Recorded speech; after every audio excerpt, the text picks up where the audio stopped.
welcome to the Chronically Healthy Life Show.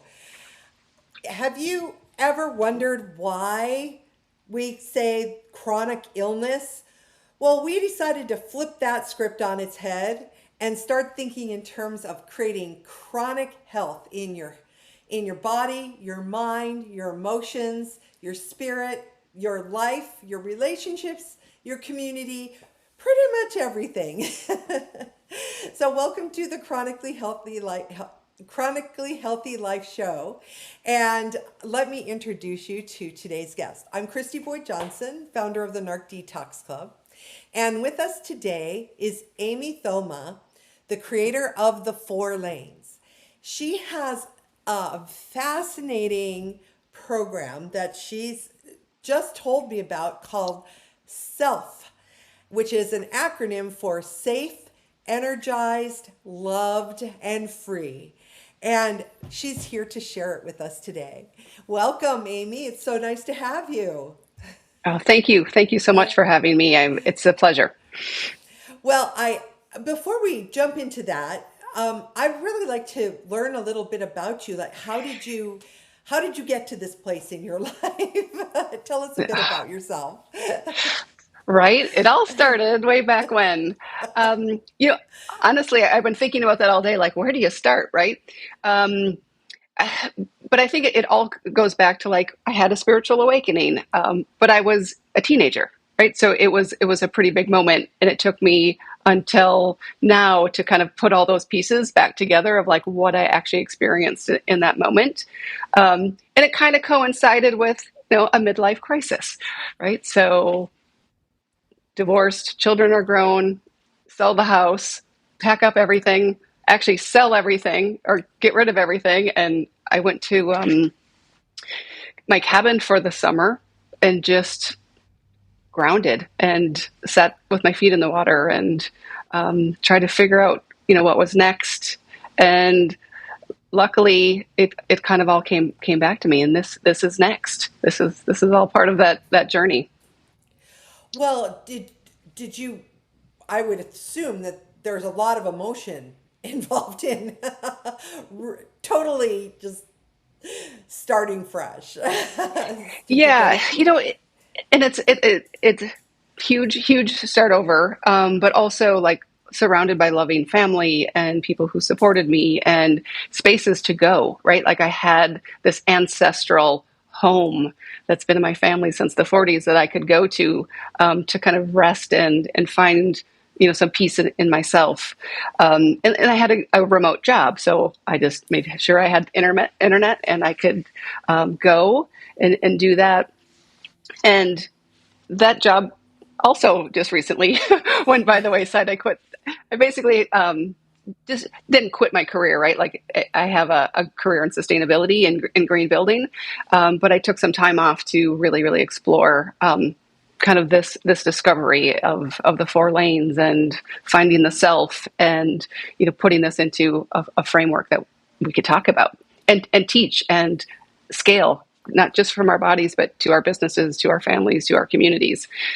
It's pretty exciting. well, I want to go backwards in time a little bit too. You said you had a spiritual awakening when you were a teenager. What did that look like? Because not many teenagers can say something like that. Right. I won't go into the details, but it may have been pharmacologically induced. But it was. Looking back now, it's like I kind of like I don't know, went to heaven, went to this very amazing place, and it was kind of an instant download of like here's the keys to the universe kind of thing. Like it was like I don't want to like make it like, oh, this is it, but it was like for me it was like, oh, I think I've just figured out some really cool things. But what that led to was I wasn't ready, right, for any of that information to figure out what to do with that. So I had to kind of get on with my life and go to college. And so I studied what I thought would kind of follow that path. So I studied physics and system science and sustainability and environmental science. And I really I got into reading more about the combination of like Fritjof Capra, the Tao of Physics, and Joanna Macy, and system science, and how that is reflected in Buddhist thought, right? So like this kind of combination of contemplative thought and physics and system science and biology and organic chemistry, and how all of those resonant patterns kind of keep showing up for us over time, over the thousands and thousands of years that that we know we've been on this planet. So I have a degree in environmental science from Berkeley. I went into green building because I was raised by builders and real estate developers. So it was like just a really lovely, perfect fit. And that's kind of what I've done my whole career. Yeah. Well, I love the idea of, I've always been like this. For me, spirituality and quantum physics, they go together because it seems to me, always seems to me like like making a quantum leap in consciousness or something. It's actual physics. And so do Yeah, you find that? we're quantum beings, right? Like we have to be, right? If the world is made up of, quantum bits, like Yeah. we are too, right? Yeah, Yes. that's so. Yeah, so how do we tap into that? And I always try Yeah. to be really careful. Like, um, I don't like to be like this plus this equals. Oh, that explains consciousness, right? It's Yeah. like, we want to be really careful, and I think that's what I love about kind of this work that I stumbled onto. And I just want to, like, the last two pieces of the puzzle, right, were somatic. Well, last three pieces of the puzzle to kind of like when it all kind of came back together for me 37 years later after this experience were somatic awareness, right, in the body, feeling like, and there's just so many strides, like polyvagal theory and different therapists that are out there now who are really focusing on healing trauma in the body. So I started getting into that. And then I started just exploring myself after my divorce and like what that looked like. And I found actually somatic sexual coaching. And so I started taking a certification course in that. It's called Somatica Institute is the one that I'm taking from. There's many out there, but it's really a really cool kind of field of kind of connecting our sexual energy with our bodies, with our relationships, and setting boundaries and using our voice. And so that was a huge part of kind of this discovery of for myself and for this work. And then like the last little piece of the puzzle was empathetic listening, nonviolent communication, right? Like, how do we actually do this work and this teaching work and helping other people find themselves in a way that's loving and caring and empathetic and non-diagnosing, non-dualistic, non-binary, non-judgmental. Again, just like, hey, you're not this. You have a pattern that you inherited or that you developed as a really brilliant tool, and now it may cost you a little bit. So really just finding that kind of that grace and that love and that empathy that has to be kind of woven through the work. So those were the last two little pieces of the puzzle, and then literally it was almost like the whole picture became clear, and I was like, oh, this is it. Like I like it all kind of came flooding back to me in that moment. Oh, so full circle, connecting something that previous experience to new knowledge that came in. Yeah, and that's Yeah. the beauty of all of this, Christy, is none of it's new. None of it's No. new. It's all things that we've all heard about and we've all known, and we do some aspect of it every day. It's just being able to actually put it into a framework that I don't want to say usable, right? Like it's putting it into a framework where you go, oh, okay, of course, right? And the whole idea is like, at the end of the day, if you can forget this framework exists, perfect, right? Because then you've just embodied it completely naturally. That makes sense. Yeah. Somatic. I love the somatic piece because I think so many of us are not in our bodies. We're in our heads. We're like getting through the day, doing what we have to do, ignoring the fact that our bodies are screaming for rest or water or or to run away from the toxic environment we're in. and Yeah. and then we, we just kind of check out of our bodies. And Well, and it worked for us for a long time. yeah, And then sometimes the cost, I'm sure you have a lot of guests, on here that talk about kind of the costs that we have for whatever choices that we've made along the way. And that's what it's like the important point is we made those choices because it worked for us in that moment. And it was kind of a brilliant adaptation. And now the cost is too high, yeah, but we don't know what's on the other side. So the risk of actually changing and doing something different seems higher than the actual cost that we're feeling right now. yeah. Fear of the So, and that's fun unknown. because that gets into game theory and literally like people who've won Nobel Prizes, right? Like there's so much that feeds into what we do every day, and we don't even realize. Yeah.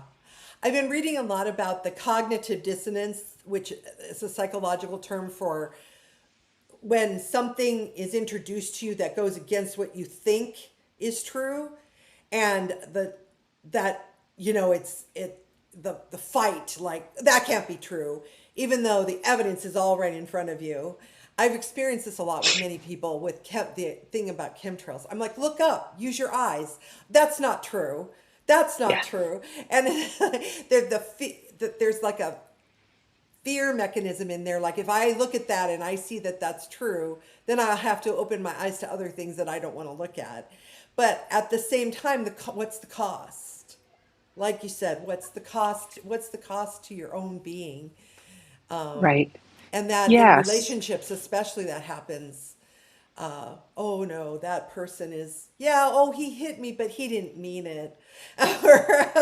or oh yeah, she's Yeah. cheating on me, but she really loves me. Yeah. Well, Yeah. and both can be true, right? And so that's the beauty of it. Yes, and like they're both true, right? I do love this person and they hit me, or this happened and that happened. And so what I call a healthy lane for is basically being able to hold both of those in and stay in your body and stay regulated, right? It's Janushian thinking, right? So it was named by a psychologist. It was like two-faced, right? And he basically studied a bunch of Nobel laureates from Einstein to Niels Bohr. I always relate things back to physicists. Yeah. And he studied these, like, how did you come up with these brilliant ideas? And basically they were able to hold these two paradoxes, these two kind of opposing things in their mind, and something else emerged from it.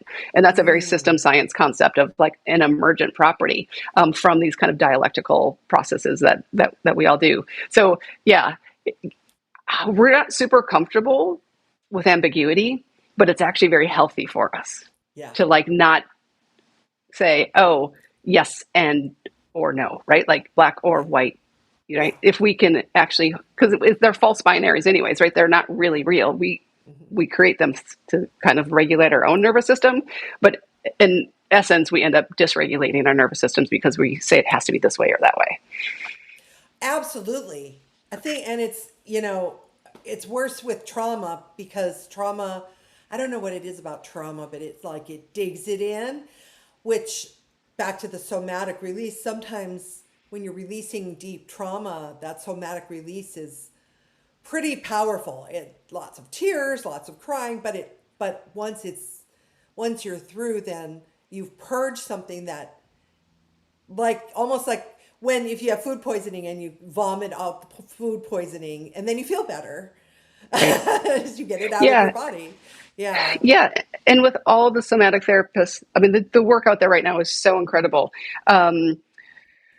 We inherit trauma, right? Yeah. Epigenetics. We literally inherit traumas that our ancestors went through. And we don't even know why we do what we do, but it's in our DNA, it's in our genes, and we carry that in our bodies.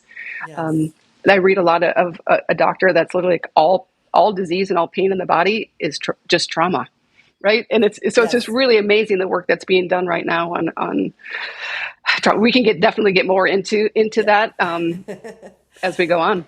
Yes. Well, on that note, we will go in deeper in the next segment, but for right now, everybody stay tuned. We'll be right back with Amy Thoma.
Why do 98% of beauty enthusiasts rave about coolness?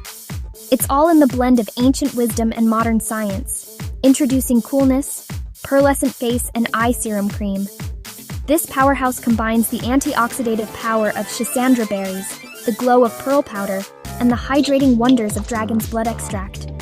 It's like a time machine for your skin, making it radiant, firm, and oh so smooth. Inspired by ancient Chinese traditions and backed by modern nutritional science, this serum cream is perfect for dry, mature, and aging skin. It's time to unlock your inner glow with Coolness. Treat your skin to the best of both worlds today. Hello, everybody, and welcome back to the Chronically Healthy Life Show. I'm here today with our guest, Amy Thoma, the creator of the 4 Lanes. And Amy, am I correct in your acronym SELF, Safe, Energized, Loved, and Free, that those are the 4 lanes? They relate directly to them. The 4 lanes are basically 4 modes, 4 functions, 4 kind of things we have going on all the time. And I'm attempting to kind of give you the map of what you were born with. It's almost like, well, I wasn't born with an instruction manual, right? But this might be as close as we're going to get, without, well, we need to test it out. That's the beauty of it. Like, this is an idea that really needs some work and fleshing out, but I think it's a pretty cool map to start with. But yeah, so before we kind of dive too far into it, I just kind of I want to pull in another one of my favorite physicists, David Bohm, who worked with Einstein, studied under Oppenheimer at Berkeley, so kind of resonates with my heart. But he talked a lot about fragmentation as the problem that we have kind of in the world, right? And so I took that at the time when I was in college and really studied fragmentation in living systems, but in ecology, right? In the outside natural living systems. And my work has kind of come full circle now where it's oh, but we are natural living systems. Each one of us is a living system, and we can apply the same concepts that he was talking about. And like I said, Arnie Ness, Joanna Macy, these kind of ecological, kind of really big thinkers, and apply that to our own self. So keep that in mind as we talk, that fragmentation is kind of the problem, and then circulation and coherence is kind of my proposed solution, right, to fragmentation. And then we can get into what that looks like across the 4 lanes, what coherence or circulation across those 4 lanes looks like, and then what coherence means. So fragmentation, let's define that. What do we mean by fragmentation? Because I'm thinking of it one way, but I'm maybe way off track. You're probably right on thinking. It's just when we have that discordant thinking, right? When we're not connected to our family and friends, when we don't feel connected to ourselves, when society kind of freaks us out, right? There's all kinds of things that can fragment us, and it could literally create separate personalities. Trauma can create separate, that's an extreme case of fragmentation, right? So yeah, it's probably exactly what you're thinking. There's not my definition of it. It's just, we get fragmented. And if you want to go deeper, right? You can read David Bohm's work on this. You can read a lot of other people's work on fragmentation. Okay. So circulation then is, go ahead. Yeah. So the idea is there's these kind of 4 basic modes, and it might be simpler to kind of think about them in almost degrees of freedom or dimensionality. The first dimension is basically the body and the safety that's felt in the body. So I call that the home lane. So we all know what it feels like when it feels good, when you're oh, I'm regulated, I can breathe, I feel safe in my body, I can rest, I can actually let go, right? So that's that felt sense of safety in the body. So that's kind of the point on the page, kind of one-dimensional. But also, right, we've already discussed, our nervous system also includes all of our ancestrals kind of, nervous system as well. So kind of, I almost think of it like a family nervous system. We share nervous systems with our ancestors. So the real kind of a cool part, like when you start doing this work and you really get into healing yourselves, you actually are healing up your ancestry in real time. And that's kind of the quantumness, kind of fractal kind of piece of it too. It's like, if you start healing yourself up, you're healing up your family nervous system, and they can feel it as well. Mm-hmm.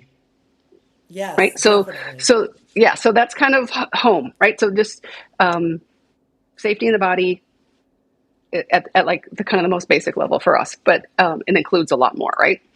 The second step is just our energy, right? We all have it.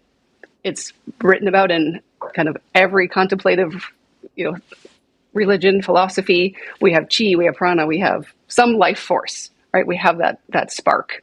So that's kind of two dimensionality, right? Like it kind of comes and goes, right? There's two directions to that. And then the third lane, right? I actually, so the first one's home, the second one's fire, right? Like we have fire, we have energy. And the third one, I call hearth. I like to speak in metaphors a lot, also related back to David Bohm's work. So I call hearth. It's not love, it's not heart, it's not connection. All of those things live there, right? Like it's all part of that. But hearth is really that warmth, right? That warmth we get from connection, the warmth that we get from the safety from our family, the actions that we have in life that are validated, like I said, the connections that we have, that warmth. And the more I kind of study the concept of hearth, the more I realize it's drastically missing in our modern world. Mm. Right. So it's like, Yeah. it's something that we can build, we can build in ourselves, we can build in our relationships, we can build in our communities. It's kind of missing.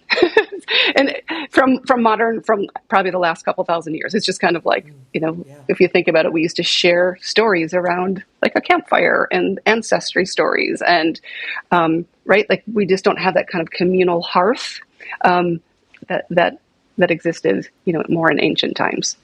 Mm-hmm. So if you can get those, the Native Americans keep that tradition alive, which is beautiful. yeah. But, And there's beautiful like fire temples in Iran and India that kind of keep that alive as well. And I love the metaphor of the victory of fire. It's a Zoroastrian concept of all different kinds of fires. It's actually a fire from 16 different fires, right? So I think that's just a great analogy for who we are as people. We have lots of fires, right? And the fire of victory that is represented in that tradition is kind of, I think, just a really cool example of like, yeah, I feel that, right? Like, and that's the somaticness of it all, right? Like, oh, that lands, that feel good. It kind of bypasses your brain and just lands right, in your body. It's like, oh, yeah. I can take a deep breath. Like, oh, that feels good. Mm-hmm. So here's my theory. If you can get those first three lanes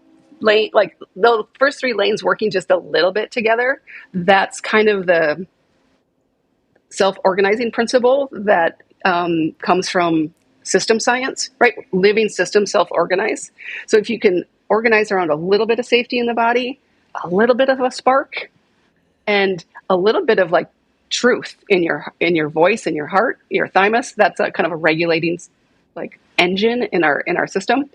If you can get those three kind of working together just a little bit, your perception of reality changes, right? Because you're now in your body. You're now like understanding like what makes you tick. You feel what like connections like actually resonate with you. And then like the world wants to hand you abundance. It wants to hand you good things, right? It's right there. We just don't know to see it. It's kind of like what you were saying earlier. It's like, can't you see it? It's right there. It's like some people can't. But if you can kind of like and that's why I say it's kind of the quantumness of it all. If you can just do it at a micro scale and do those things together, then, like you get a phone call from a friend that you were, like you just needed that piece of information. The conversation in the grocery store line just happens to flow, right? So you kind of start, and then you build that capacity, right? But I think the cool part is like, you don't have to heal up all your childhood trauma to feel any of it. You don't have to figure out your life and your life purpose and like what your drive is, right? You don't have to solve your attachment style. You just have to tell the truth and feel a spark and feel a little bit of safety even if it's just in your pinky finger, right? So I call these micro practices, right? We can just start tending the fire, like just little by little until we can kind of grow that capacity of each lane. And it's kind of like having that faith just the size of a mustard seed, right? Yeah. Right? Like just kind of having that little bit of faith. And then the fourth lane, the metaphor is kind of a sky. So if you get it, right? Like there's a hearthstone and there's a fire and there's a hearth and then there's the sky, above the beautiful fire. The sky is kind of everything else, but it's literally what comes through our system and orientates us and gives us meaning. Right? So if you kind of start working with the first three lanes and then let that meaning flow through you, that feels better than trying to figure out your orientation and meaning from outside your body. Right? And that's what we do every day. Well, but my religion says this, my politics says this, science says this, my family says this, right? We try to rationalize ourselves into our orientation instead of the other way around. Yeah. Well, that's a lot. Yes, it is. And speaking as one that has gone the other way, one of the consequences that can happen is you're oriented and you're trying to communicate to people who aren't, they will sometimes, not always, but sometimes they'll react violently. I don't mean violently like they're going to kill you, but I mean like, oh, what are you talking about? Oh, shut up. I don't want to hear from you. And, it can create a lot of disharmony, but I think that's what you mean about finding that hearth, because sometimes these people aren't part of your hearth. And then you start building, because you stay true, you start finding your own and creating your own. Right. Yeah. And there's some ethics that we're going to have to build around this, right? And one of them is it's non-diagnostic, right? Like we're not going to say like, you're high fire, man, you need to calm down, right? Like that's not where you want to go. It's more like, you can figure out people really probably pretty quickly, it's like, ooh, they have a lot of trauma in their past, in their history. They're a little ADHD. They are anxiously attached, right? Like you could probably figure out like really quickly, but that's not the point. Is that they have to be at a point where they're ready. Their body has to it has to land in their body. So you don't want to outpace that person, right? If it's fine if you head down the road at your own pace, but if they're not ready to come with you, and that's perfectly okay. Right. Yeah. Right. It's I guess I've noticed in my own experiences that I'm trying to get down the road and they're trying to claw me back. And I'm like, if I'm letting you go, you have to let me go too. Yeah. My mom and I call that crabs in a bucket, right? Like they're not letting you out of that bucket, but you're like, wait, I want to get out of the bucket. They're like, no, you can't get out of the bucket. Yeah. But, and so that's where, right. I think it's Prentice Hill has a great saying that boundaries are the distance in which I can love you and love myself. But I kind of like twist it a little bit and say boundaries are kind of the distance in which I can stay connected to you, but stay in myself. Right. So how do I be true to myself and feel that sense of safety in myself and stay connected to you? And sometimes you can't. And that's okay. Yeah. And that's okay. And that I love it that it's okay. It's hard. It's sad. There's grief, right? There's grief, but it's also necessary, and it's as necessary for the other person, because they have to be on their own path. Like you just said, you can't force them to be in their space. They have to find it for themselves. Yeah, that's what I love about kind of the flexibility of this model is that it's unique to every individual. It's the same 4 functions. We all have them. We've all, like it's literally the map we were born with, but everybody has a different terrain, right? Like everybody's going to go about that in a different way. Obviously one of the most important things we can do in life, right, is ground to the earth and connect. We are humans that live on earth. So connecting to the earth is really, really important. But grounding for some people is completely dysregulating for, if they like, oh no, just sit still and imagine sending roots down to the earth. That works for me, but that can be very dysregulating to somebody else, where they need to actually maybe expand themselves and see a horizon, or actually look to the sky, and that actually kind of gets them back into their body. So it's really like, hey, what works for you? But of course, we, as especially Americans, are like, this is the answer. This is the technological fix. We've solved it all for everybody, and that's just not realistic, right? No, it's hubris. No. Yeah. I like this because it's a path that isn't, it's not, it's like, it's a path, but it's not a rigid. It's yours.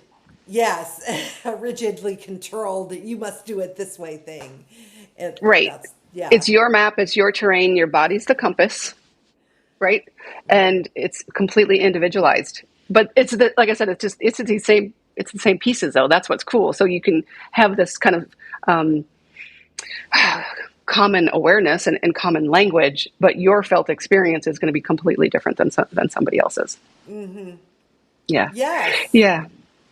Yeah. And then there's a really cool kind of part of this model that is pretty novel and pretty fun, but like neuroscience is really starting to support it.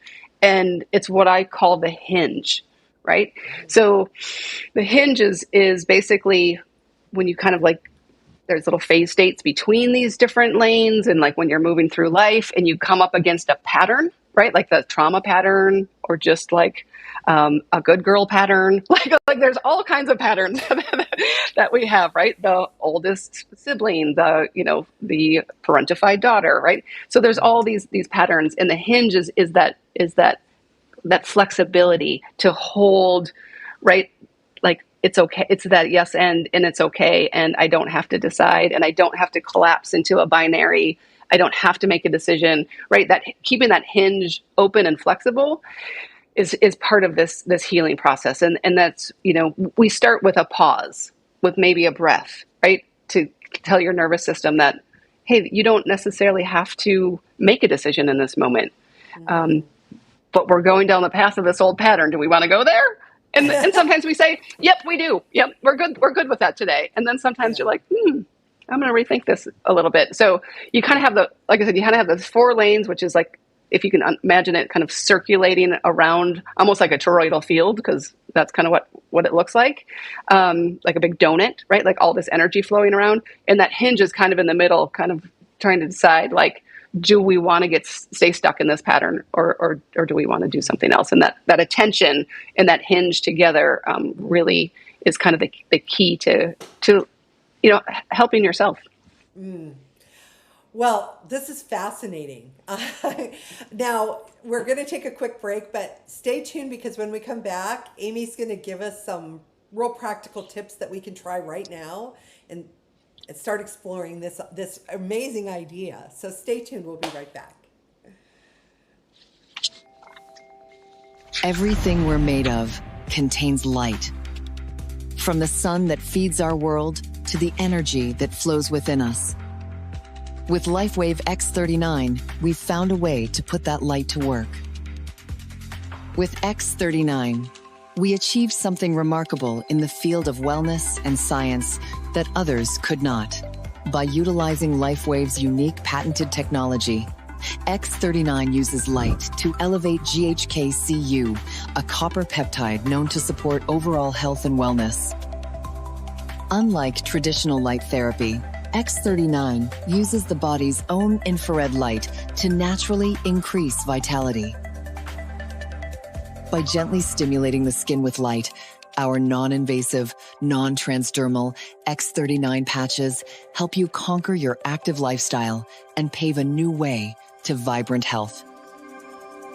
Becoming a powerhouse is easier than you think.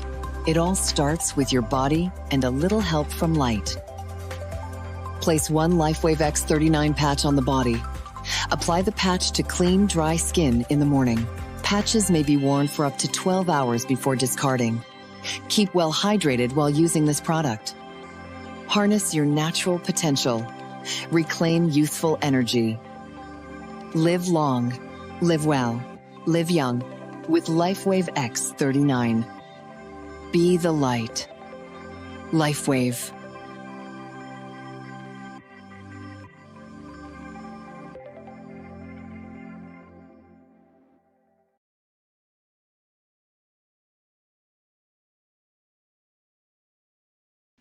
Today with our guest, Amy Thoma, and we are getting into some of the meatier aspects of the 4 lanes and the self program.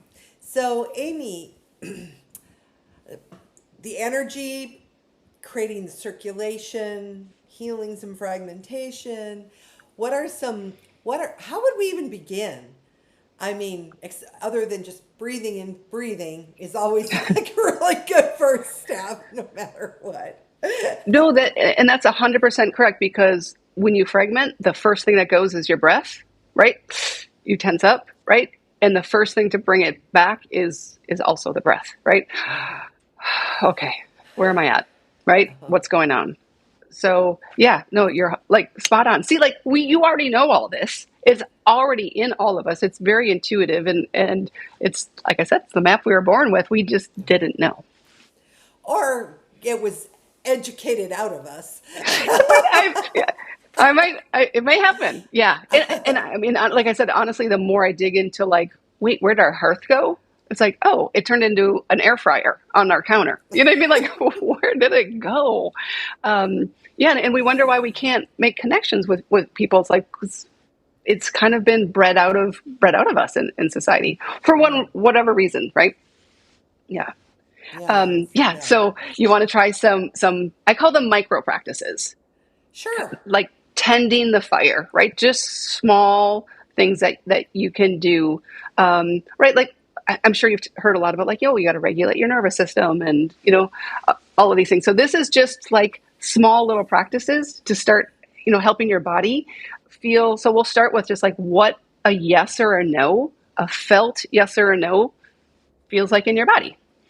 So ground, can kind of ground yourself, feet on the floor. Oh, I always yawn when I breathe. Yeah, that's a great somatic response, right? So if you work with clients and they yawn or they take a deep breath, that's the body's somatic response. Like, oh, they're orientated in this space. I can move forward with them now, right? They're here with me. And you can attune to them and really feel that. So a yawn's a great symbol. Yeah. So I'm like, okay, I know she's ready. Okay. So this is basically kind of like taking that sky, that lane 4, like, I don't know what to do energy, and bringing it back home, right? So you can think of something real simple, like maybe you have a dinner invitation from a friend, and you can kind of feel like, oh, I'm going to go out to dinner on Friday night with, my friend, and then you can just see how it feels like in your body. So pick something simple, like very like, something that you can really, like a yes or a no thing that you can figure out. And then just, if you want to share it with us, you can, or if not, just, say it to yourself, like, and then see if your body contracts or if it expands, or see what it feels like in your body. Okay. One of the questions that I've been struggling with is, should I take a teaching contract for next year or not? Perfect. Okay. Yes. Are we okay? Do we feel safe in our bodies at this moment? Yeah. Okay. So just say to yourself, right? It's like you're embodying this experience. You're like, I am going to accept this teaching contract. Okay. I'm going to accept this teaching contract. I'm going to just do it. Okay. Take a breath. Pause. What does that feel like in your body?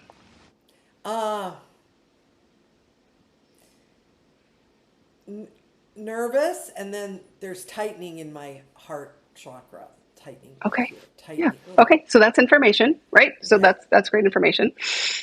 All right, let's try a different way, right? Okay.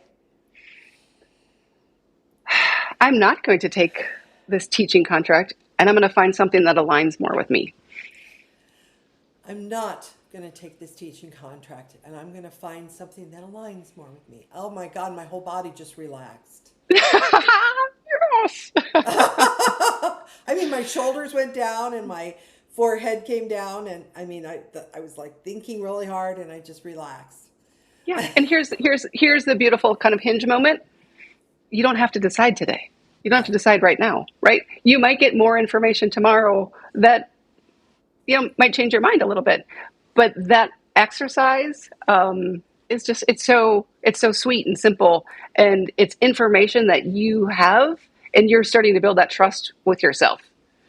There's a pizza place across the street from my office, and the young kid that owns it, he came in and we talk all the time, and he's like, I'm just so stressed out. I don't know what I want to do. And I had this dream, and he wanted me to help him analyze the dream. And I'm like, I don't care about your dream. I'm like, get into your body, like, be here with me right now. And he said, I think I want to, this restaurant stresses me out. I really want to go into acting. And I was like, all right. So I did this exercise with him, and I said, how did it feel when you talked about, owning this restaurant for the next couple of years? He's like, there's just so much tension in my body, and I didn't like it. And I said, okay, well, how does it feel when you say, I want to be creative? And he's like, it's like kind of like my wings opened up. Well, I just ran into him today, and he is selling his restaurant. He got accepted to film school in New York City, and he's moving there in September. Right. So obviously that was like months ago, but it was just that exercise. Like, hey, like, we override ourselves, right? We erase ourselves. Because we think we have to do it a certain way. We have obligations. Here's one of my favorite lines: when obligation melts, love takes its place, right? Because that's hearth work. Because we keep obligations in our hearth, in our chest. Like, we have to do this. I have to do this. It lives here. And so if you can kind of let that melt, like, the only thing that's going to take its place is more love. And so then you can speak your truth too we'll go into that one next. Like, you can speak your truth and be like, hey, you know what? I actually don't have time to do this today. And I really maybe don't ever want to do it. So like whatever that is. So it's like, you're not erasing yourself. And then what fills that up is just more love for yourself. It's like, it's amazing.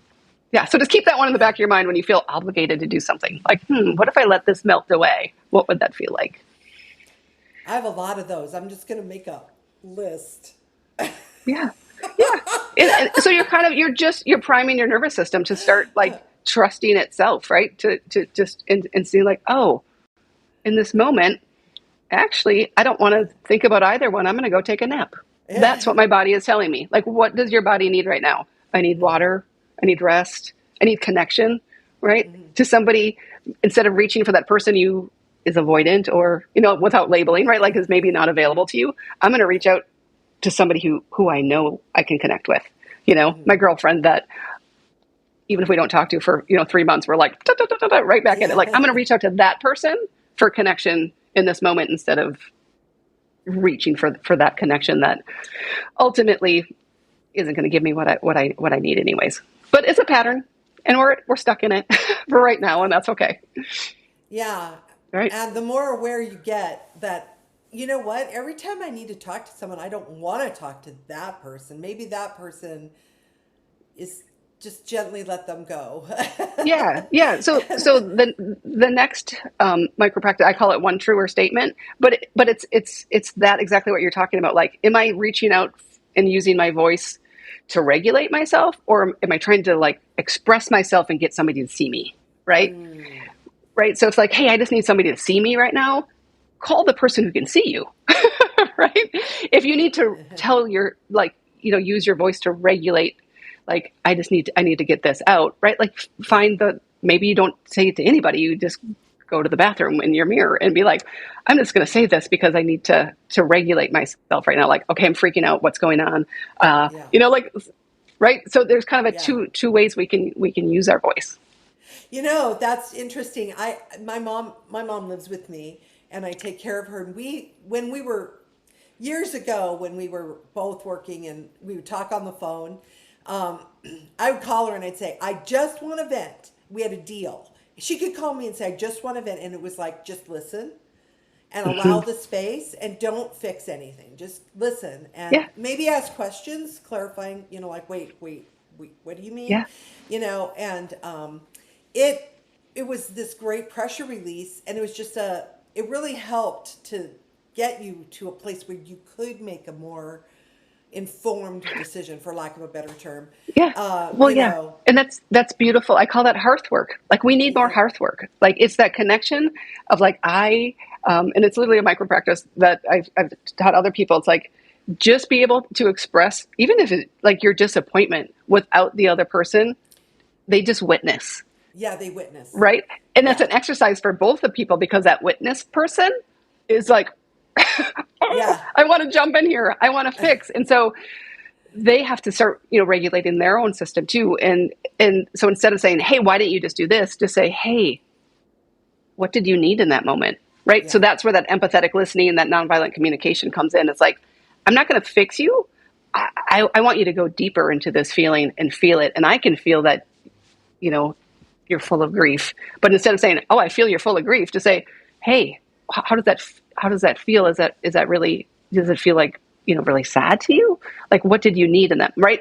So you're creating this, like I said, a hearth, you're creating this warmthness instead of like, oh, I'm uncomfortable with you being dysregulated. So I'm going to regulate you and then I'm going to feel comfortable and then I can get on with my day. Oh, that is exactly what happens. Yes, Right. yes. So, okay, what's the next thing?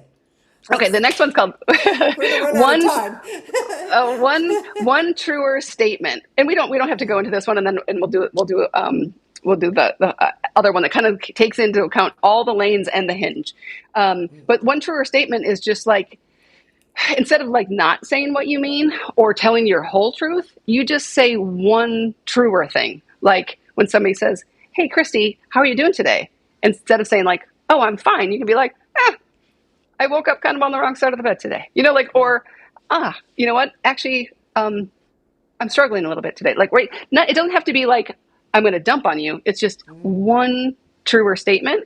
And what that does is it starts getting your heart, your thymus, and your throat chakra, basically your throat, that vibration kind of resonating together.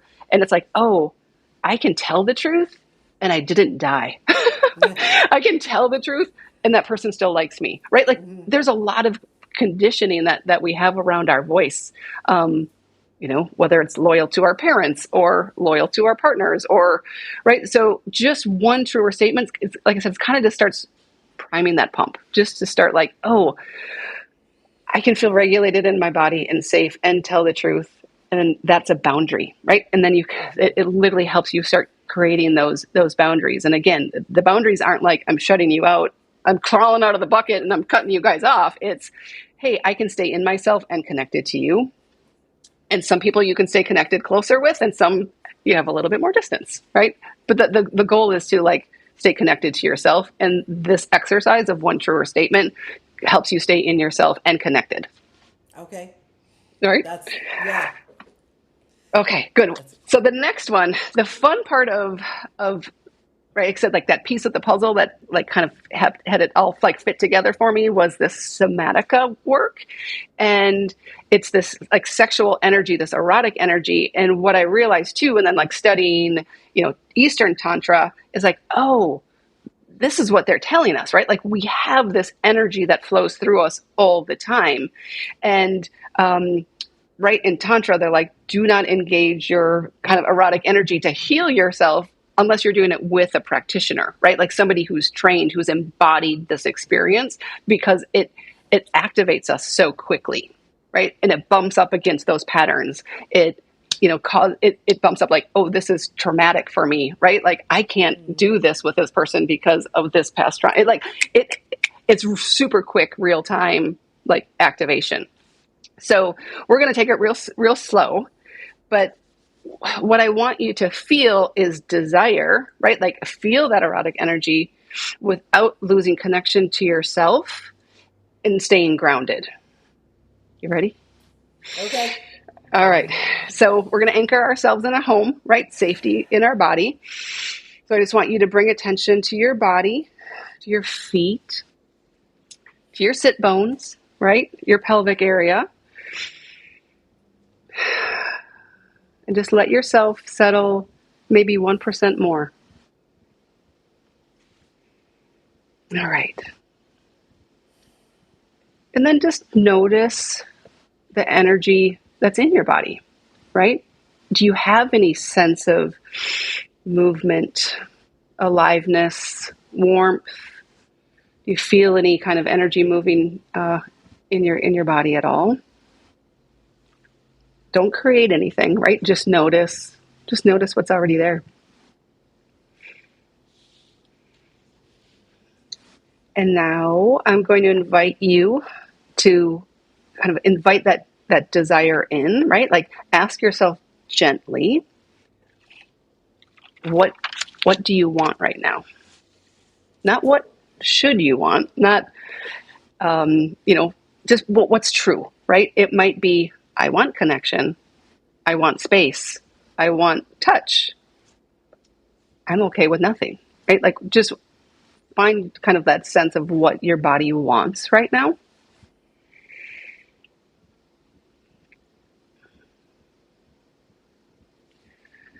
So, right, so that's that energy is the fire, that desire, that connection piece is the hearth piece we're talking about. And now I want to just kind of pause and feel this hinge aspect, right? We're not going to act on it. We're just staying with that feeling of wanting. And then from there, right, you can feel that desire in your body. You can feel that want in your body and actually not act on it. And we're going to hold that paradox, right? And you can carry that erotic energy around with you all day long if you want to. It's really fun.